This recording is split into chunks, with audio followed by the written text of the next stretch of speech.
Hi friends, so today I'm going to be answering your questions that you've sent through Instagram. Sorry this has taken a bit longer than I expected because there's a lot going on in my life and it's only now that I can find the time to record this.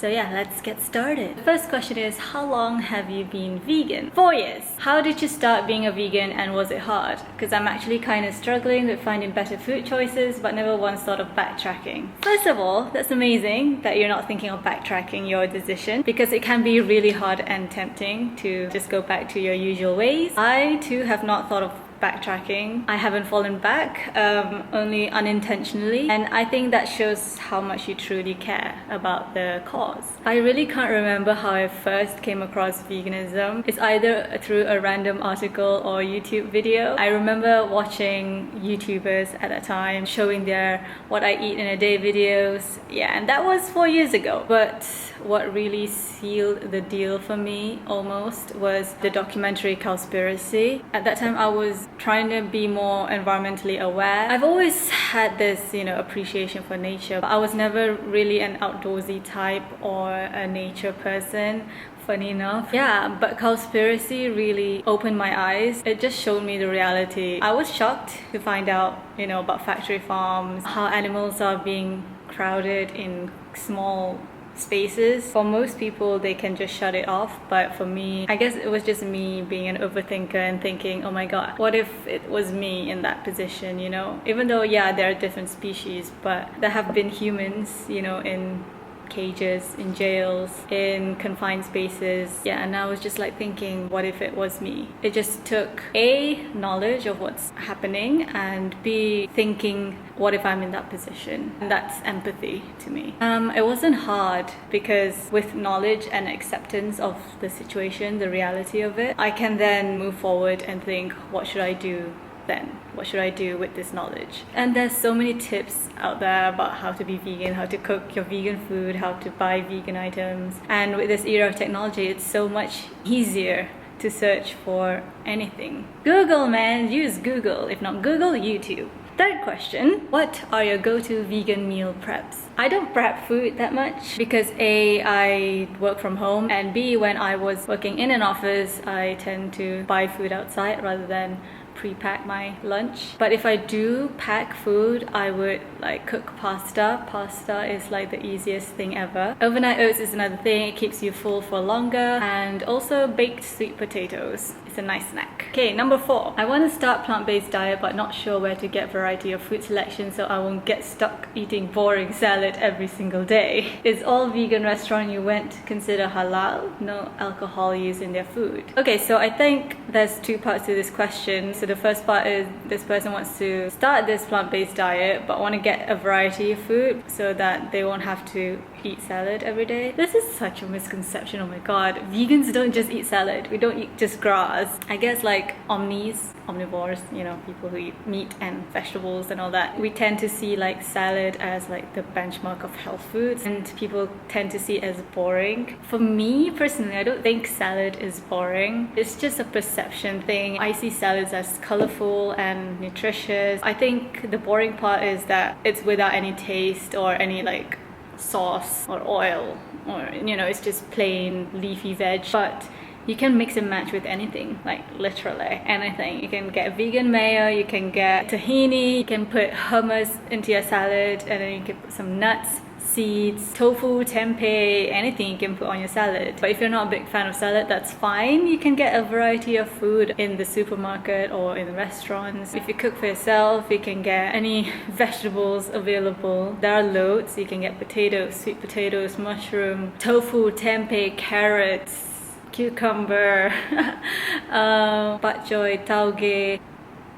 What else? I don't know, man. You can get your typical rice, pasta, noodles, ramen, soba, whatever. But if you want, a balanced, healthy diet, you definitely have to come to terms with liking vegetables, okay? To me, it's a part of nature, and nature is bountiful. It gives you everything that you need, and if you understand that vegetables are important for you, that your body actually needs it, and you just train your mind to like it, as your mind was kind of brainwashed to dislike it.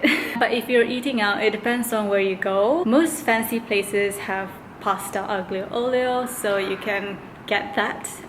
Just make sure that there's no cheese, there's no meat. Sometimes if you choose their salad, it's not vegan either because of the Caesar dressing or whatever dressing that they put that may contain dairy or eggs. You can just ask for salad but with no dressing or just like olive oil dressing. At the mama you can eat thosai, chapati, and like the fried dishes such as kway teow goreng, nasi goreng and all that, but make it vegetarian, pure vegetarian, say no eggs. The mamak people there, they understand what pure vegetarian is, so you don't really have to explain much. The fully vegan restaurants in KL, as far as I know, they do not use alcohol in their dishes, even though they don't have that halal certificate because it's so damn expensive and the system is, I don't know, very complicated. But I can vouch for their cleanliness, especially LN Fortunate Coffee. Their restaurants are super clean.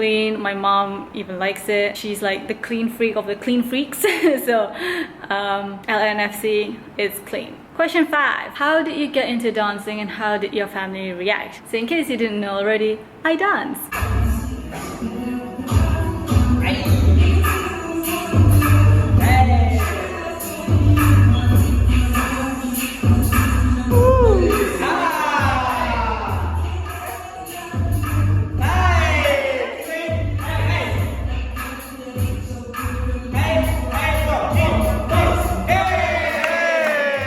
How did I get into dancing? Kindergarten. When we were in kindergarten or preschool, if you want to call it that, we had the school concert. Yeah, I guess that was like my first exposure to dancing. But then if you consider gymnastics as dance, that's also one of my earliest exposure to that form of art when I was 9 years old, I think. And then it's just the influence of media, movies, High School Musical, and school performances. You just have fun with your friends. And then after that, it's just going to Zumba classes with my mom. Street dance in particular, I didn't actually start properly until 2 years ago. Unless you count like the cardio classes at the gym, I think there were hip-hop elements in those classes, but properly in the Malaysian street dance scene, it was not until 2 years ago. Since my mom was the one who brought me to the gym and all that, I think they're okay with it. Alhamdulillah, they're like very open-minded. They accept whatever I do. I'm sorry if yours is not that open-minded. In that case, you just have to like patiently talk to them, show them that you really care about it, and you yourself have to be strong in your will to just do it. Next question. What are the struggles faced with vegan and Islamic values? I talked about this in past videos, so I'll link them in the description. To sum it all up, I guess the main contradiction is that veganism doesn't agree with the use of animals at all, while in Islam it's allowed. People would of course take it all out of context, but if you truly understand Islam, everything has a reason. From what I've learned, God allows us to eat meat because sometimes in dire situations we need it, especially in those days in Prophet Muhammad's time when you're a nomad, for example, and you only have your livestock to depend on with no arable land to give you sufficient nutrition. If you are strong-willed and you follow the rules and you've taken care of it properly, then you're allowed to slaughter it. I guess human instinct is also to survive, so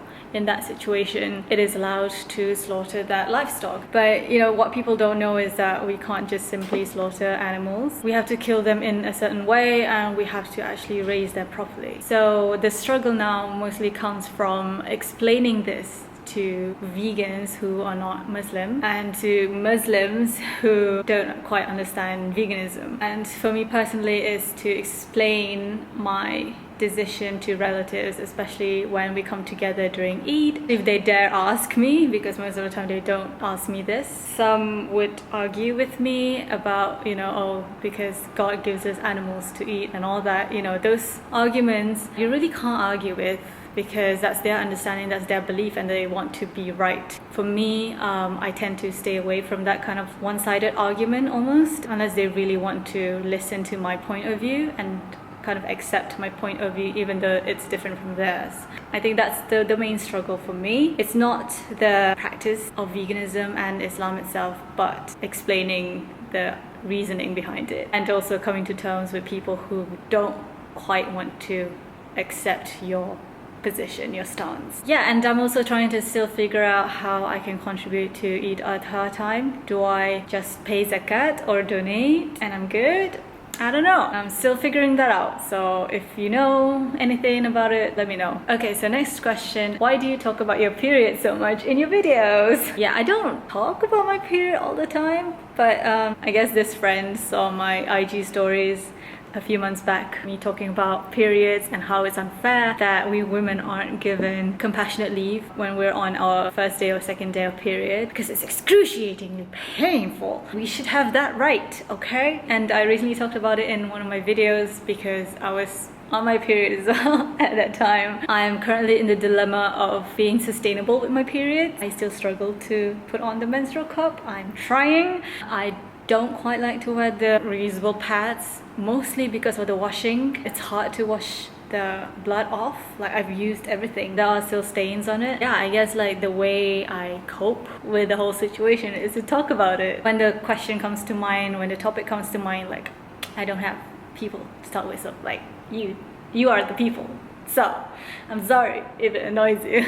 Well, you can just switch off, right? My rule is simple. If I see injustice, I speak up, or I try to speak up, because I've been silent for too long. I've been a recluse. I've been quiet for far too long in my life. It's time for me to speak up. And the final question is, what, if anything at all, would make you stop being or identifying as a vegan when there's no option at all to eat plants rather than meat? As long as, you know, I can buy vegetables, I can supply my body with nutritious foods and stay alive, I'll still be vegan. And maybe when a dystopia where drought has happened, there's little or no arable land left, and the only food is livestock or perhaps lab-grown meat, then I won't identify myself as vegan. I hope that answers your question.